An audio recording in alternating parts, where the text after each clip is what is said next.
నిజంగా కాంపిటీషన్ అంటేనే మెహందీ పెట్టుకుందా, లేదా అంటించిన పెయింట్ కనపడకుండా దాయడానికి ఇలా చేసిందా? జేడి జగదాత్రి ఇద్దరు ఒకరే కాదా, లేదా ఒకరే ఇద్దరా? Total confusion. తెలుసుకోవాల్సిందే, ఎలా అయినా కనిపెడతాను.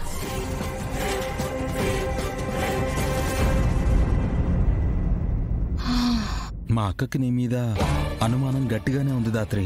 అందుకే కావాలనే ఫోన్ కింద పడేసి దానికి అంటించిన పెయింట్ నీ చేతి కంటేలా చేసింది. దాత్రి, ఎలా అయితేనే యువరాజ్ నిర్దోషి అని నిరూపించగలిగాం. ఫ్యామిలీకి హ్యాపీ ఇచ్చాం.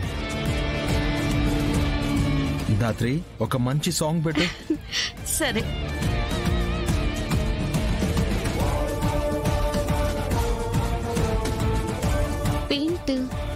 పెయింటా? పెయింట్ ఎలా అంటుంది? చాలా థ్యాంక్స్ జేడి. ఆగండి, నేను తీస్తాను. ఇదిగోండి. థ్యాంక్స్. కేదార్, వదినకి నా మీద అనుమానం పోలేదు. నేను పోలీస్ ఆఫీసర్నేమో అని తెలుసుకోవడానికి నా చేతికి పెయింట్ అంటేలా చేశారు. అయితే అక్క ఫోన్ కావాలని పడేసినట్టుంది దాత్రి. అవును, ఆ ఫోన్ నేను పట్టుకోవాలి, దానికి ఆల్రెడీ ఉన్న పెయింట్ నా చేతికి అంటుకోవాలని బానే ప్లాన్ చేశారు జర్నలిస్ట్ వదిన. ఇప్పుడు చూశాను కాబట్టి సరిపోయింది.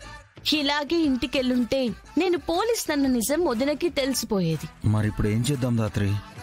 ఏముంది, వదిన ప్లాన్ ని రివర్స్ చేయడమే.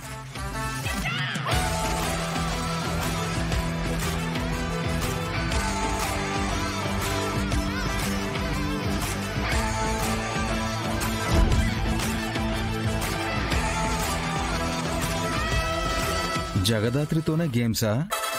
నువ్వు తిమ్మిని బమ్మిని చేయగలవు, ప్రపంచాన్ని తలకిందులు చేసైనా తప్పించుకోగలవు. పాపం అక్కకి తెలీదు. వదిన తెలివిని తక్కువ అంచనా వేయడానికి లేదు కేదార్. ఇక నుంచి ఇంకా జాగ్రత్తగా ఉండాలి.